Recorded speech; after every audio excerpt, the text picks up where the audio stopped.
नमस्कार स्वागत करुच्ची मु आपण मानक ओडिया न्यूज एडिटोरियल एनालिसिस को आज किसी अल्प विषय डिस्कस करवा भारी गुरुत्वपूर्ण विषय किंतु किसी अल्प कथबार्ता करके आलोचना करी आमे सारिबा। आमे जानचंती जे आम ओडिशार वर्तमान लोक संख्या होचन 4.5 कोटी 4.5 कोटी प्राय आमे हलाणी 20-30 वर्ष तलू कही आसुन 4.5 कोटी 4.5 कोटी जनसंख्या बढ़ुनी बोली कहबिनी जनसंख्या बढ़ुची जो परिमाण बढ़ुची सेटा धीमा धीमा माने पूरा स्लो प्रोसेस रे लोक संख्या बढ़ुची। एमिति प्रक्रिया रे लोक संख्यार ए जो कंट्रोल करा जाउची नियंत्रण करा जाउची जनसंख्या विस्फोरण को जो नियंत्रण करा जाउची जनसंख्या जो विस्फोरण तापर तो आम बहुत कथा डिस्कस कर पूर्व वीडियो मानक आपण मैंने अवगत अच्छा किए क्या सब किसी जिन अछपा ना क्या बुझे कहवा दरकार नहीं जे जनसंख्या नियंत्रण निहाती जरूरी 30-40-50 वर्ष आगुरी ये सब नियंत्रण हो चली सब परिस्थिति रे जो कथा मु पूर्व वीडियो मानक कही जे आम उदयगिरी ब्लॉक कथा कह जाओ पिलांको संख्या मात्र 10,000-12,000 भितर सीमित बा एनरोल जो पिला जी एनरोल होती स्कूल कि विभिन्न प्रकार प्राइवेट स्कूल मान को देखे देखा जाए सब मिसिकी से 10-12,000 पिला हेबे। आम उदयगिरी कथा कहूँ तो ओडिशा रे संभवतः वर्तमान ब्लॉक अच्छी 314 ब्लॉक रे से प्राइवेट गवर्नमेंट सब स्कूल पिला संख्या जदि देखा जाए 314 ब्लॉक रे गोटे ब्लॉक पिछा गोटे ब्लॉक बारी जदि नबा आम 10,000 पिला से भितर पुणी अच्छा पुओ केते झील केते तार रेशियो भी अच्छी ए भितर जदि आप देखिए 314 गुणन 10,000 तो आसिले आपणकर आंकड़ा संख्या आसूची 3 लक्ष नहीं 4 लक्ष 4.5 लक्ष पाखापाखि पिला संख्या आसी 314 ब्लॉक रे 10,000 लेखा जदि पिला एवरेज पका गोटे ब्लॉक बारी 10,000 जदि पिला संख्या नब बेसी 10,000 हम ताठ अधिक हम ना तो 4.5 लक्ष पिला संख्या आसूची। एबे मानि नियंतु युवक संख्या बा युव गोष्ठीर प्रतिशत 55-60-65% पाखापाखि अच्छी आम भारत में। ओडिशा कथा चिंता करा जाओ ओडिशा रे युव प्रतिशत केते अच्छे तो अलग कथा किंतु आम बर्तमान जो कहते छोट छोट जो स्कूल पिला आम कहवा आम भाषा चारा चारा कौन चारा केते चारा बर्तमान आमर अच्छी जो चारा भविष्य में आग प्राय 20-25-30 वर्ष पर से चारा गुड़ा जो गछ हे से गचर पुणी फूल फल सब बाहर से बांझ गत के अच्छी कि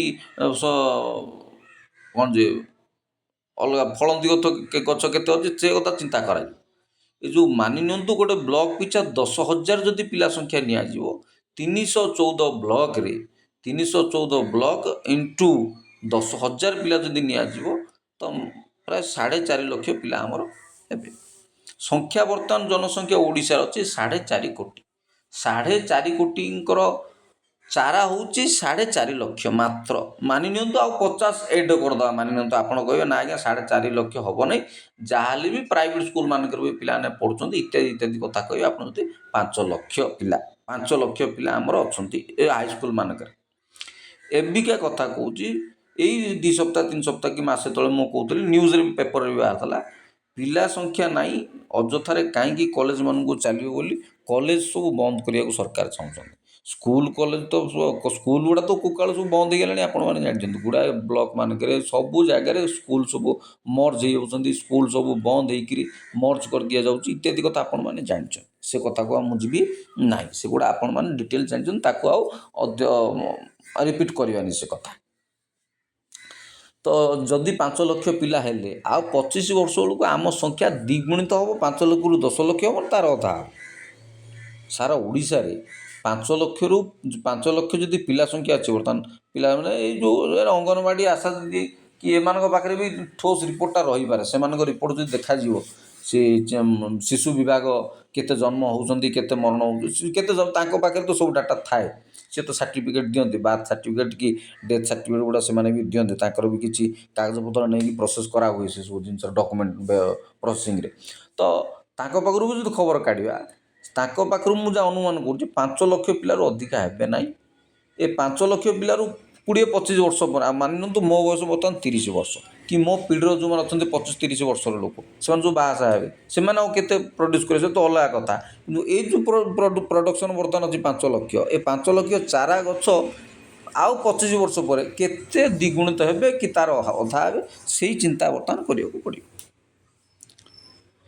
5 ଲକ୍ଷ ପିଲା ଭିତରୁ ପୁଅ ଝିଅ ଅଛନ୍ତି, ତାହେଲେ ପୁଣି କିଛି ମରିବେ କି ବଞ୍ଚିବେ ସେ ବି ଗୋଟେ ଧାରଣା କରାଯାଇପାରେ।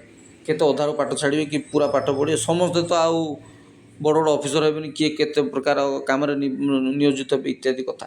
ସେଥିରୁ 2.5 ଲକ୍ଷ ଯଦି ହେଇପାରିଲା 25-30 ବର୍ଷ ପରେ, ମାନେ ମୁଁ ଏ କଥା କହୁଛି 2050 କିମ୍ବା 60 ବେଳର କଥା।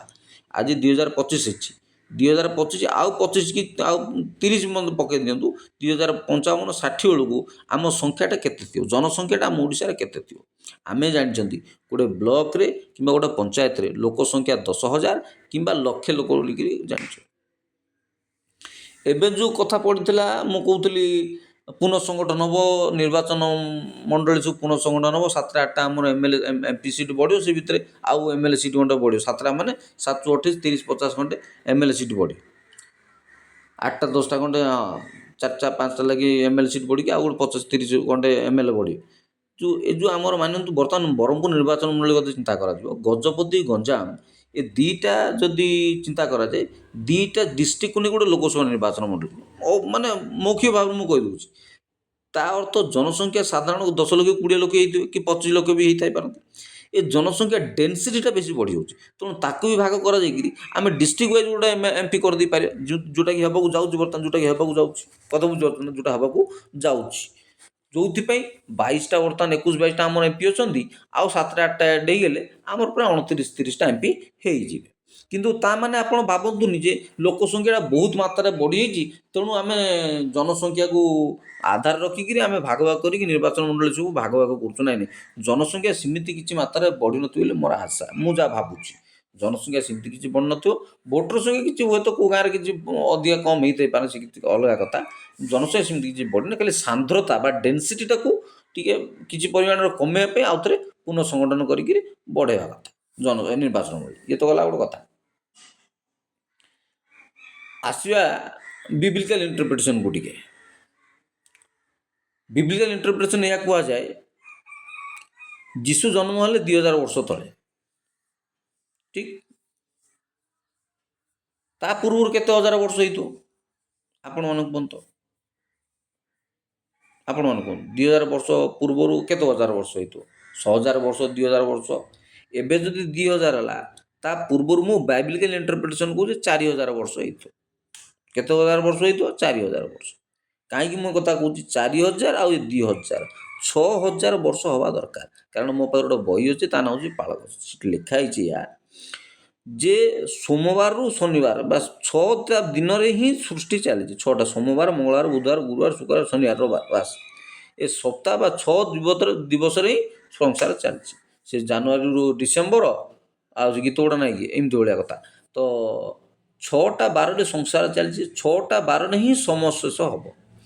ତ ବର୍ତ୍ତମାନ ଆମେ ସେ ପାଳକ ଦୃଷ୍ଟି ହିସାବରେ ମୁଁ ଯାହା ପଢ଼ିକିରି ଆପଣମାନଙ୍କୁ କହୁଛି, ଆମେ ଶନିବାରରେ ପହଞ୍ଚିଛନ୍ତି। କେଉଁ ବାରରେ ପହଞ୍ଚିଛନ୍ତି? ଶନିବାରରେ ପହଞ୍ଚିଛନ୍ତି। କାଲି ରବିବାର, ଆଜି ରବିବାର, କିନ୍ତୁ ମୁଁ ସାମୟିକ ଉଦାହରଣ ହିସାବରେ ସେ ପାଳକ ଦୃଷ୍ଟି ଲେଖା ହେଇଛି। ଯୁଗର ଅନ୍ତ ଯେଉଁ ହେଉଛି, ଆମେ ଶନିବାରରେ ପହଞ୍ଚନ୍ତି। କେଉଁଥିରେ ପହଞ୍ଚନ୍ତି?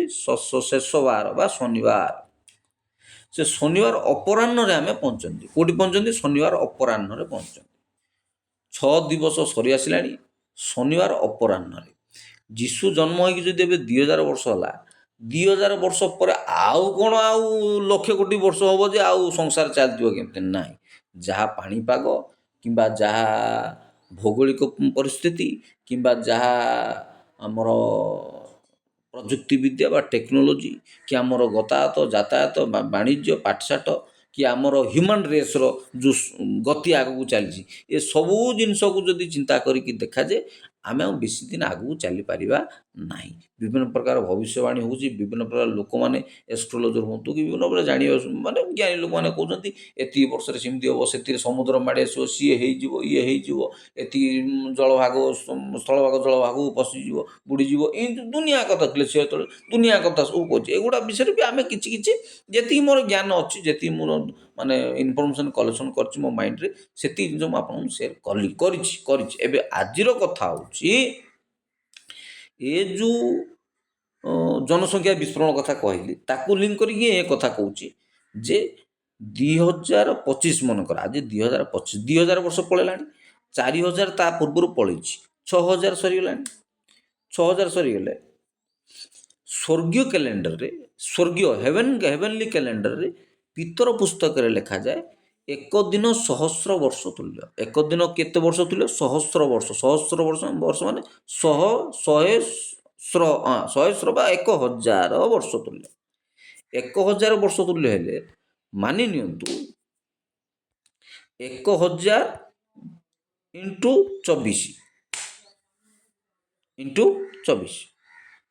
ନାଇଁ ମୁଁ ଭୁଲ କଲି, 1000 ଇଣ୍ଟୁ ହରଣ 24 ସେଥିପାଇଁ କରୁଛି 1000 ବର୍ଷ ଏକ ଦିନ ତୁଲ୍ୟ। 1000 ବର୍ଷ କେତେ ଦିନ ତୁଲ୍ୟ? ଗୋଟେ ଦିନ ତୁଲ୍ୟ। ଏ କଥା ବିବ୍ଲିକାଲ ଇଣ୍ଟରପ୍ରେଟର ମାନେ ଭଲ ଭାବେ ଜାଣିଛନ୍ତି, ଭଲ ଭାବେ ବୁଝୁଛନ୍ତି। ଆଉ ବେଶୀ ମୁଁ ଏଇ ଜିନିଷକୁ ଏକ୍ସପ୍ଲେନ କରୁନି। ଆଦମ ତାଙ୍କୁ କହିଲେ ଯେଉଁଦିନ ପ୍ରଭୁ କହିଲେ ତମେ ଯେଉଁଦିନ ଖାଇବ ମନା ପଡ଼ ସେଇଦିନ ମରିବ, ସେ 1000 ବର୍ଷ ଭିତରେ ମରିଗଲେ। ମାନେ 1000 ବର୍ଷ ସେ 1000 ବର୍ଷ କମ୍ପ୍ଲିଟ୍ କରିପାରିଲେ।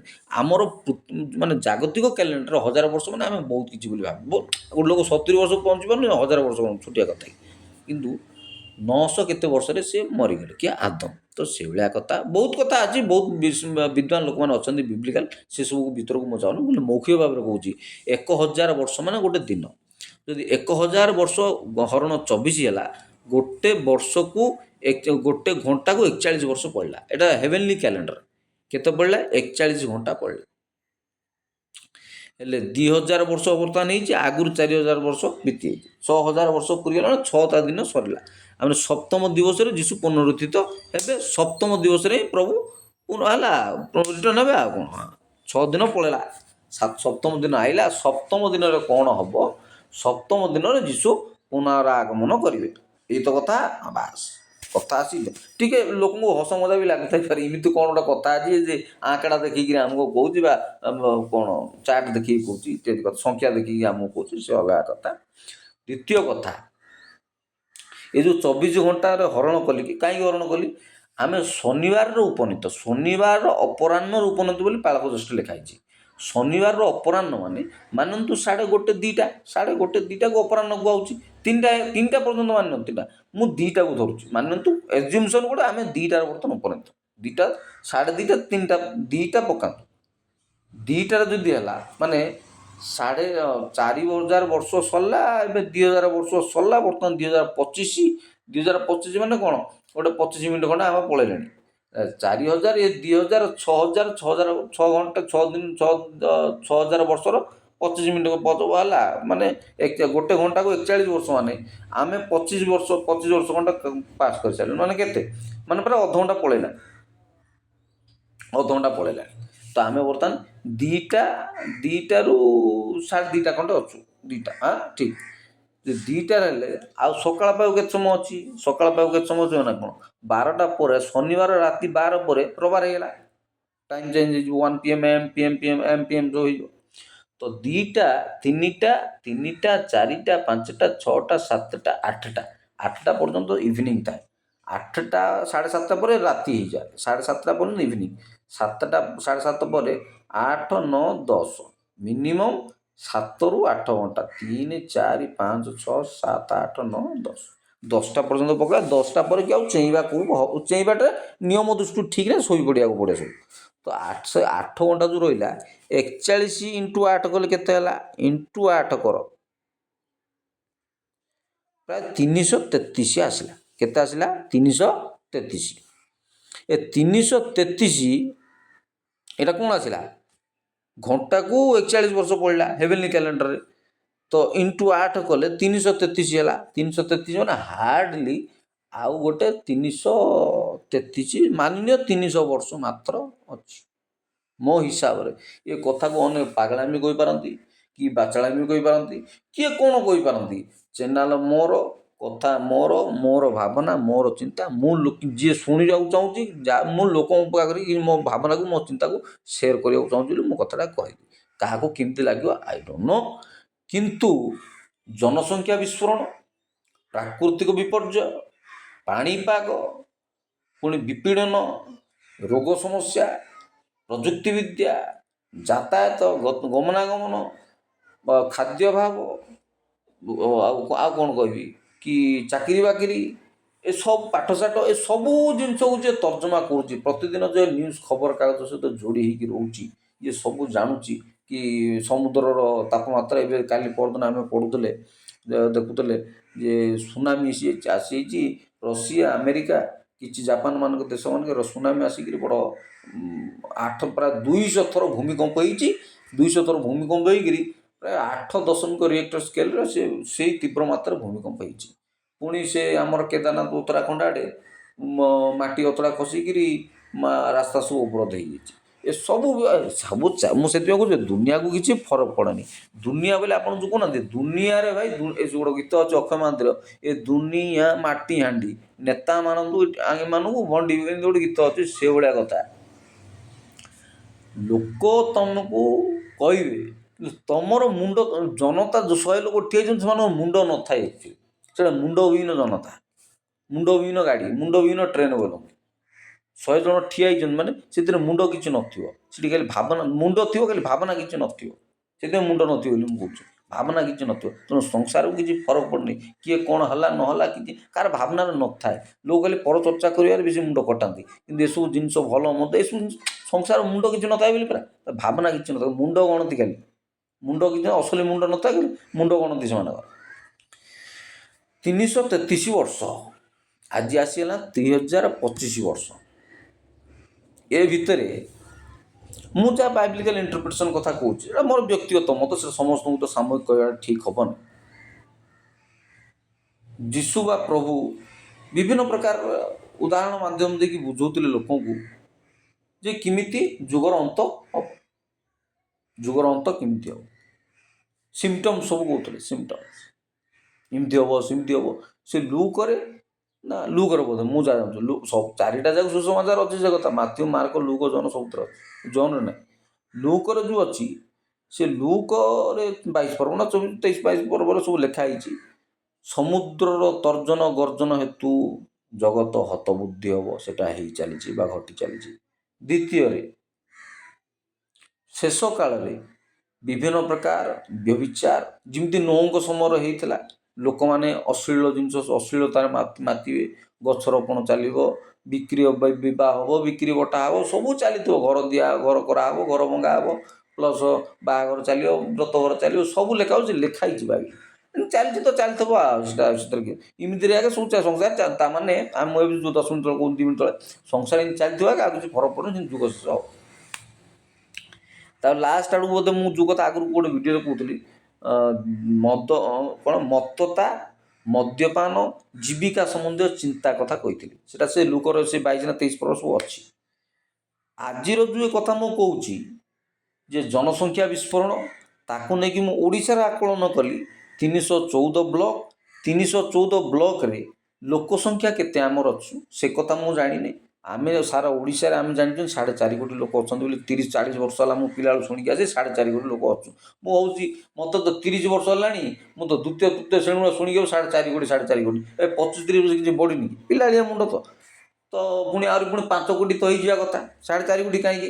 ଜନସଂଖ୍ୟା ନିୟନ୍ତ୍ରଣ ଏବେ ବୁଝୁଛି, ଜନସଂଖ୍ୟା ନିୟନ୍ତ୍ରଣ କଣ୍ଟ୍ରୋଲ କରାଯାଉଛି। ଡିସେକ୍ସୁଆଲାଇଜେସନ୍, ଏ ଗର୍ଭନିରୋଧକ ରବର ଇତ୍ୟାଦି, ଏସବୁ ଜିନିଷକୁ ନେଇକିରି ଜନସଂଖ୍ୟା ଯେଉଁ ମାତ୍ରାରେ ନିୟନ୍ତ୍ରଣ ହେବ, 3.5 କୋଟି 4.5 କୋଟି ଭିତରେ ଚାରା କେତେ ଆମେ ତିଆରି କରୁଛନ୍ତି। ଏବେ ବର୍ତ୍ତମାନ ପିଢ଼ିରେ ଆମେ ଯାହା ଯୁବ ଶକ୍ତି, ଯୁବ ଭାରତ ଇତ୍ୟାଦି କହୁଛନ୍ତି, ତାକୁ ନେଇକିରି ଆମେ ବହୁତ ପରିକଳ୍ପନା କରୁଛନ୍ତି ଯେ ଯୁବ ଶକ୍ତି ହେବ ଭାରତ ଓଡ଼ିଶା 2036 ମସିହା ଭିତରେ ବିକଶିତ ଓଡ଼ିଶା ହେବ। ତାପରେ 2047 ନେଇକି ଭାରତ ମୋର 100 ବର୍ଷ ପୂର୍ତ୍ତି ହେବ ସ୍ୱାଧୀନତାକୁ ନେଇକିରି। ଏ ତ ଅଗଷ୍ଟ ମାସ, ଆଉ ତ 15 ଦିନ ପରେ ପୁଣି ତାଜା ତାଜା ଅଗଷ୍ଟ 15 ଆମେ ପାଳନ କରିବା। ଏସବୁର ଯେଉଁ ଭିଜନ୍ ଦେଖୁଛନ୍ତି ଆମେ, ତାକୁ ଧରିକି ଏଇ ଯେଉଁ ବର୍ଷେ ଦେଢ଼ ବର୍ଷ କି ଗଲା ବର୍ଷ ବୋଧେ ଆମେ ଭାବୁଛେ ଚତୁର୍ଥ ଭାରତ ସମଗ୍ର ପୃଥିବୀର ଅର୍ଥନୀତିରେ ପରିଣତ ହେଲେ। ତ ଆଉ ବେଶୀ କିଛି ଆମ ପାଇଁ ବି କଷ୍ଟକର ନାହିଁ କି କମ୍ପିଟିସନ୍ ବି କିଛି ନାହିଁ। ମ୍ୟାକ୍ସିମମ୍ ଆଉ ଗୋଟେ ଷ୍ଟେପ୍ ଆମକୁ ଆଗକୁ ଯିବାକୁ ପଡ଼ିବ। ତୃତୀୟ ଅର୍ଥନୀତି ହେଇଗଲା ପରେ ଦ୍ୱିତୀୟ ପ୍ରଥମ ହେବାଟା ସେମିତି କିଛି ଫରକ ପଡ଼ିବ ନାହିଁ ଆମକୁ। ଆମେ 3କୁ ଆସିଗଲେ ଆମେ 1 2 3 ଫାର୍ଷ୍ଟ ସେକେଣ୍ଡ ଥାର୍ଡ଼ ସରିଲା କଥା। ଆମ ଗାଁ ଗହଳି କହନ୍ତି ଫାର୍ଷ୍ଟ ସେକେଣ୍ଡ ଥାର୍ଡ଼ ନାଡ଼, ଆମେ ନାଡ଼ରେ ଅଛୁ ବର୍ତ୍ତମାନ, ଥାର୍ଡ଼କୁ ଯିବାକୁ ପଡ଼ିବ। ଆମେ ନାଡ଼ରେ ଅଛନ୍ତି, ଥାର୍ଡ଼କୁ ଯିବାକୁ ପଡ଼ିବ, ଏତିକି କଥା। ଏ ଭିତରେ ବି ଆଜି ବି ଜଳ ସମସ୍ୟା, ରାସ୍ତା ନାହିଁ, କରେଣ୍ଟ ନାହିଁ, ବେପାର ନାହିଁ, ଖାଇବାକୁ ନାହିଁ, ହସ୍ପିଟାଲ ନାହିଁ, ସ୍କୁଲ ନାହିଁ, ଅଙ୍ଗନବାଡ଼ି ନାହିଁ, ପାଣି ନାହିଁ, ଖାଇବାକୁ, ସବୁ ପ୍ରକାର ସମସ୍ୟାରେ ଆଜି ବି ଦେଶ ଜର୍ଜରିତ ହେଇକିରି ଅଛି, ଚାଲିଛି, ଚାଲୁଛି, ଚାଲିଥିଲା, ଚାଲୁଥିବ।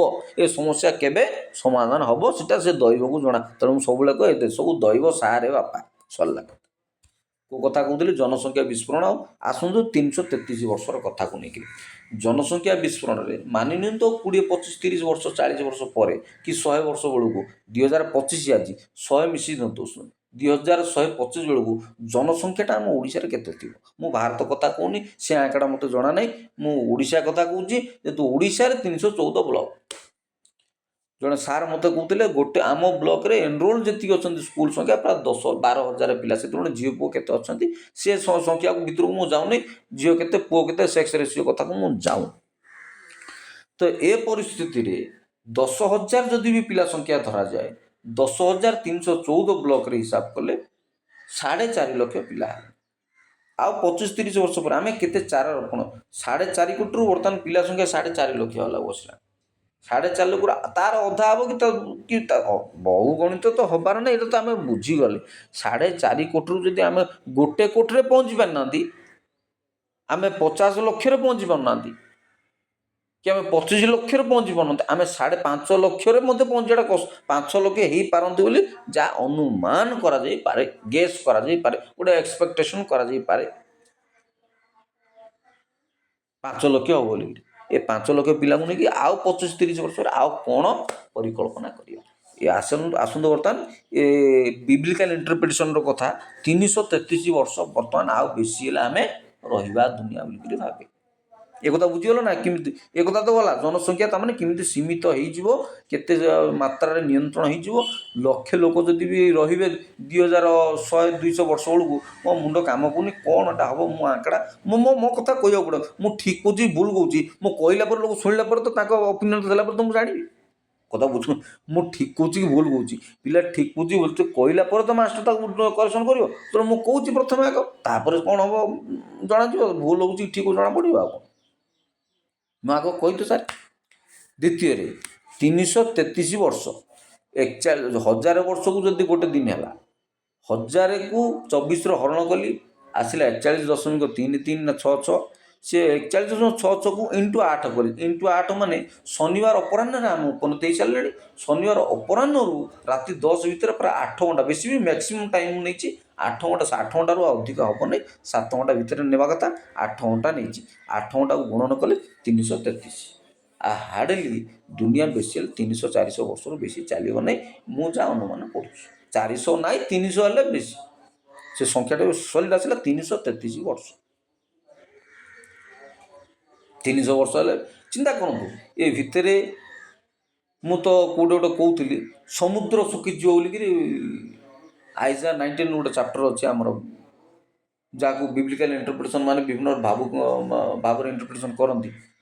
333 ବର୍ଷରୁ ବେଶୀ ଚାଲିବନି। ସଂସାରଟା ପୁରା ସରିବାକୁ ବସିଲାଣି। ଯେଉଁ ପ୍ରକାର ଦୁର୍ବିପାକ, ମୁଁ ଗଲା କେଉଁ ଗୋଟେ ଭିଡ଼ିଓରେ କହୁଥିଲି, ଜାପାନରେ ନା ଜର୍ମାନୀରେ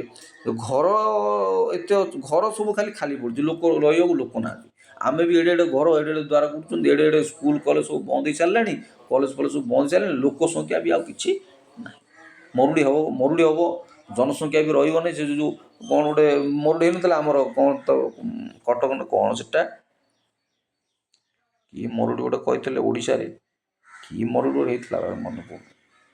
ନଅଙ୍କ ଜଳପ୍ଲାବନ କଥା ତ ସବୁ ଜାଣିଛନ୍ତି। ନଅଙ୍କ ଦୁର୍ଭିକ୍ଷ ଗୋଟେ ହେଇଥିଲା, ନଅଙ୍କ ଦୁର୍ଭିକ୍ଷ ହେଇଥିଲା ଓଡ଼ିଶାରେ। ଯେତେବେଳେ ମିଶନାରୀମାନେ ଥାଆନ୍ତି ଛତ୍ର ବୋଲି ଖାଇବାକୁ ଦିଅନ୍ତି, ଲୋକମାନେ ସବୁ ଗଲେଣି, କହିଲେ ଆମେ ଛତ୍ର ଖାଇବାକୁ ଯିବୁ, ଆମେ ମିଶନାରୀମାନଙ୍କର ଛତ୍ର ଖାଇବାକୁ ଯିବୁ ଇତ୍ୟାଦି କଥା। ଶିକ୍ଷା ଦୀକ୍ଷା କଥା କହୁନି, ସିଏ ଇତ୍ୟାଦି କଥା ଛାଡ଼ନ୍ତୁ, ଧର୍ମ ଭିତରକୁ ମୁଁ ଯାଉନି। ତ ଏମିତିରେ ଏଇ ଯେଉଁ 333ର ଆંકଡ଼ା ମୁଁ ଦେଲି, ଚିନ୍ତା କରାଯାଉ, ଆପଣମାନେ ଚିନ୍ତା କରନ୍ତୁ। ଏ 300 ବର୍ଷ ଭାରତ କ'ଣ ହେବ, ବିଶ୍ୱ କ'ଣ ହେବ, ଓଡ଼ିଶା କ'ଣ ହେବ, ଜନସଂଖ୍ୟା କ'ଣ ହେବ, 140 କୋଟି ଜନସଂଖ୍ୟା ସାରା ଦେଶରେ ଆମର କେତେ ସଂଖ୍ୟା ପିଲା ଏନରୋଲ୍ ଅଛନ୍ତି। ମୁଁ ତ ଖାଲି ଓଡ଼ିଶାର ଆંકଡ଼ାଟା କହିଲି, ଆପଣମାନେ ଚିନ୍ତା କରନ୍ତୁ, ଦେଖନ୍ତୁ କ'ଣ ହେଉଛି। ମୁଁ ଖାଲି ଆંકଡ଼ାଟା କହିଲି। ପୃଥିବୀ ଆଗକୁ ଚାଲିବ 333 ବର୍ଷର ମୁଁ ଟାର୍ଗେଟ୍ ଆପଣଙ୍କୁ ଦେଲିଛି। ପୃଥିବୀ ବେଶୀ 333 ବର୍ଷ ଚାଲିବ, ତାପରେ ଆଉ ବେଶୀ ଚାଲିବ ନାହିଁ। ହାର୍ଡ଼ଲି 300 ବର୍ଷ ପୁରିଲେ ବଡ଼ କଥା, ସେମିତି କିଛି ଆଉ ଅଧିକା ନାହିଁ। ସବୁ ଜନସଂଖ୍ୟା, ଟେକ୍ନୋଲୋଜି ଇତ୍ୟାଦି କଥା ଆପଣଙ୍କୁ କହିଲି ପରା। ପ୍ରକୃତି କଥା କୁହନ୍ତୁ, ପାଣିପାଗ କୁହନ୍ତୁ, ଚାଷବାସ, ଖାଇବା ପିଇବା, ପାଣି ସମସ୍ୟା, ଟେକ୍ନୋଲୋଜି, ରାସ୍ତାଘାଟ। ଏବେ ଘର କ'ଣ ହେବ, ଲୋକ ରହିବାକୁ ଲୋକ ନାହାନ୍ତି, ଘର କ'ଣ କରିବା, ସ୍କୁଲ କଲେଜ ବନ୍ଦ ହେଲେ ପିଲା କ'ଣ ଜନ୍ମ କରିବା, ଏସବୁ ସମସ୍ୟା ଦେଇକିରି ବୈବାହିକ ଜୀବନ କଥା ବି କୁହାଯାଇପାରିବ। ବୈବାହିକ ଜୀବନରେ ବି ଏତେ ପ୍ରଭାବ ପଡ଼ିଲାଣି ଯେ ବିବାହ ଜୀବନରେ ଆଉ ବି ସେମିତି କିଛି ଲୋକ ବାହାହେବାକୁ ଆଗ୍ରହୀ ନୁହଁ। ଯେ ଆମର ବୈବାହିକ ଜୀବନ, ଆମର ଯୌନ ସମ୍ପର୍କ, ଆମର ଯୌନ ସମ୍ବନ୍ଧୀୟ ଜ୍ଞାନ ବା ଯୌନ ସମ୍ବନ୍ଧୀୟ ଆମର ଜୀବନ, ଯୌନ ଜୀବନ, ଏସବୁ ଜିନିଷ ବି ଜନଜୀବନ, ଯୌନ ଜୀବନ ଦୁଇଟା ଜିନିଷ କହୁଛି ମୁଁ। ଯୌନ ଜୀବନ, ଜନଜୀବନ, ଏସବୁ ଜିନିଷ ବି ଭାରି ବିଭିନ୍ନ ପ୍ରକାର ବିକୃତ ହେଇଗଲାଣି। ବିଭିନ୍ନ ପ୍ରକାର ଲୋକଙ୍କର ବିଭିନ୍ନ ଦେଶରେ ବିଭିନ୍ନ ପ୍ରକାର ସିଷ୍ଟମ୍ ସବୁ ଚାଲିଲାଣି। ଆମ ଦେଶରେ ବି ସେସବୁ ଆସିକିରି ଲୋକ ଦୁନିଆ ଜିନିଷ, ଏସବୁ ଜିନିଷ ହେଇକିରି ଗୋଳିଆ ଘାଣ୍ଟି ହେଇକିରି ସବୁ ବିକୃତ ହେଇଗଲାଣି, ବହୁତ ଘାଟ ଚକଟା ହେଇଗଲାଣି, ବୁଝିଲେଣି। ଦେଖାଯାଉ କ'ଣ ହେଉଛି, ପରିସ୍ଥିତି କ'ଣ ହେବ। ଜନଜୀବନ, ଯୌନ ଜୀବନ, ବୈବାହିକ ଜୀବନ, ଲିଭିଂ ରିଲେସନସିପ୍, ଦୁନିଆ ପ୍ରକାର ସିଷ୍ଟମ୍ ସବୁ ହେଇକି ଯେତେ ଶିକ୍ଷାର ହାର ବଢ଼ିଛି, ଯେତେ ଶିକ୍ଷା ବଢ଼ୁଛି, ସଂଖ୍ୟା ବଢ଼ୁଛି, ଶିକ୍ଷିତ ହେଉଛନ୍ତି, ସେତିକି ପ୍ରକାର ବିକୃତ ମାନସିକତା, ସେତିକି ପ୍ରକାର କ'ଣ କହନ୍ତି ଆଉ ତାକୁ, ଅଡ଼ୁଆ ଆମେ ତିଆରି କରୁଛୁ ଦୁନିଆକୁ। ତାପରେ ଯୁଦ୍ଧ ଯେଉଁ ଭଳିଆ ଚାଲିଛି ଦେଶମାନଙ୍କରେ, ଅଭାବ ନୀତି ଚାଲିଛି, ବାଣିଜ୍ୟ ବେପାର ଚାଲିଛି, ପ୍ଲସ୍ ପୁଣି କ'ଣ କହୁଥିଲି ତ, ଯୁଦ୍ଧ ଚାଲିଛି, ଦେଶ ଭିତରେ ଯୁଦ୍ଧ ଚାଲିଛି, ବିଭିନ୍ନ ପ୍ରକାର ୱାର୍ ଚାଲିଛି। ପଡ଼ୋଶୀ ଭିତରେ ପଡ଼ାପଡ଼ି, ଆମର ଇଣ୍ଡିଆ ପାକିସ୍ତାନ ପଡ଼ାପଡ଼ି ନା, ବାଂଲାଦେଶ ପଡ଼ାପଡ଼ି, ଗୃହ ଯୁଦ୍ଧ, ପାଣି ସମସ୍ୟା, ଏସବୁ ଜିନିଷକୁ ନେଇକରି ସେ ଯେଉଁ ଗୋଟେ ବହି ଅଛି ଆମର, ନାଇଁ ବିଲିଗ୍ରାମର ବହିଟା, ୱାର୍ଲଡ ଫ୍ଲେମ୍, ସେ ବହିରେ ଏମିତି ଲେଖା ହେଇଛି, ମିସାଇଲ୍ ବିରୁଦ୍ଧରେ ଆଣ୍ଟି ମିସାଇଲ୍ ଆସିବ, ଆଣ୍ଟି ମିସାଇଲ୍ ବିରୁଦ୍ଧରେ ଆଣ୍ଟି ମିସାଇଲ୍ ଆସିବ, ତା ବିରୁଦ୍ଧରେ ତା ଆଣ୍ଟି ମିସାଇଲ୍ ଆସିବ। ଗୋଟେ ୱାର୍ ସବୁ ଯୁଦ୍ଧ, କ୍ଷେପଣାସ୍ତ୍ର ଯୁଦ୍ଧ, ଏସବୁ ଅସ୍ତ୍ର ତିଆରି କରିବା, ଜାହାଜ କ୍ଷେପଣାସ୍ତ୍ର କିଣିବା, ଏସବୁ ଜିନିଷରେ ଦେଶ ବର୍ତ୍ତମାନ ମାତିଛି। ଆଉ ଖାଇବା ପିଇବା ଚିନ୍ତା ନାହିଁ, ଖାଲି ନଳି ଗୁଳି କିଣିବା, ଏଇଟା କରିବା, ଟେକ୍ନୋଲୋଜି ବଢ଼ାଇବା, ଯୁଦ୍ଧ କରିବା, ଏସବୁ ଜିନିଷରେ ସବୁ ମାତିଛୁ। ତେଣୁ ଦେଖନ୍ତୁ ଆଗକୁ କ'ଣ ହେଉଛି ଦୁନିଆ। ଏତିକି ସତ ରହୁଛି। ବହୁତ ଧନ୍ୟବାଦ।